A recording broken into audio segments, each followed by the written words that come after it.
ఒకసారి నేను ఒక పెళ్లికి వెళ్ళినప్పుడు దాదాపు 75 ఏళ్ళు ఆవిడండి, 75 ఏళ్ళు ఆవిడ నా దగ్గరికి వచ్చి, బాబు మీ వీడియోలు చూస్తాను చెప్తూ కళ్ళలో నీళ్లు ఉన్నాయి. ఎందుకమ్మా ఏడుస్తున్నారు అంటే, ఇటీవల మా ఆయన చనిపోయారండి, బ్యాంకుకి వెళ్దామన్నా దేనికి వెళ్దామన్నా మా మనవడిని ఎప్పుడైనా కానీ తీసుకెళ్ళమంటే ఇప్పుడు కాదు తర్వాత వద్దామమ్మా, ఇప్పుడు కాదు తర్వాత వద్దామమ్మ అని అంటున్నారండి. గుండె బాధపడుతోంది, అవమానాలు పడుతున్నాను, చేతిలో డబ్బులు ఉన్నాయి, కోటీశ్వరులం మేము, కానీ చాలా చాలా చాలా అవమానిస్తారండి ఇంట్లో కోడలు కానీ అందరూ.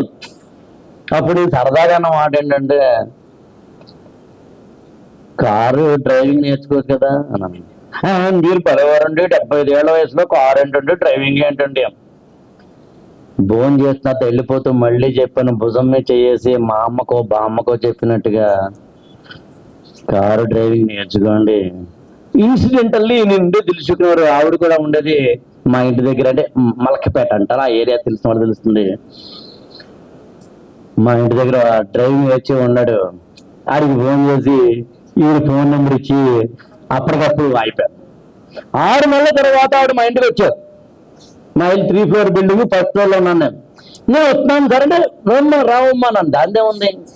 ఆవిడ కింద నుండి ఏమన్నారంటే, మీరు కిందకు వస్తారా అన్నారు. యాక్చువల్గా నాకు కొంచెం చెప్పకపోవడమే మండింది. అంటే మన ఇంటికి వచ్చి మీరు కిందకు వస్తారా, సరే అయినా వెళ్ళాడు. మీరు నమ్మరు సార్, 75 సంవత్సరాలున్న ఒక స్త్రీ, మొగుడు చనిపోయిన ఒక స్త్రీ, బీపీ షుగర్ లో ఉన్నట్టున్నట్టుగా అనిపించే ఒక స్త్రీ, నా జీవితం అంతా అయిపోయింది అనుకుంటున్న ఒక స్త్రీ, ఒక పెళ్లిలో కలిసినప్పుడు ఆ పెళ్లిలో అందరూ భోజనాలు మాత్రమే చేశారు, నేను మాత్రం ఆమెకి ఒక అమృత భాండమైన అప్పుడు విశ్వాసము ప్రకటన చేశాను, కారు డ్రైవింగ్ నేర్చుకో బంగారు తల్లి అని. ఆవిడ ఇప్పుడు కారు నేర్చుకోవడం మాత్రమే కాకుండా ఓన్ గా కొనుక్కుని ఫస్ట్ డ్రైవింగ్ సారు మీరు చేస్తారా అని నా దగ్గరికి వచ్చింది. బహుశా మీకు అర్థమైంది అనుకుంటా, అది రాకిక్ అంటే. ఎప్పుడు ఏ మాట ఎవరిని ఎలాగ బాగుపరుస్తుందో తెలియదు, ఎప్పుడు ఏ మాట ఎవరికి కన్నీరు తుడుస్తుందో తెలియదు, ఎప్పుడు ఏ మాట ఎవరిని మనసు విరిచేస్తుందో తెలియదు. అందుకని వీరైతే పాజిటివ్గా మాట్లాడదాం, వీలైతే ఎవరైనా ఎంకరేజ్ చేద్దాం, వీలైతే పక్క వాళ్ళని పొగుడుదాం, అంతే తప్ప నెగిటివ్గా వాళ్ళ అవమానపరుస్తూ బాడీ షేమింగ్ చేస్తూ బతకద్దు.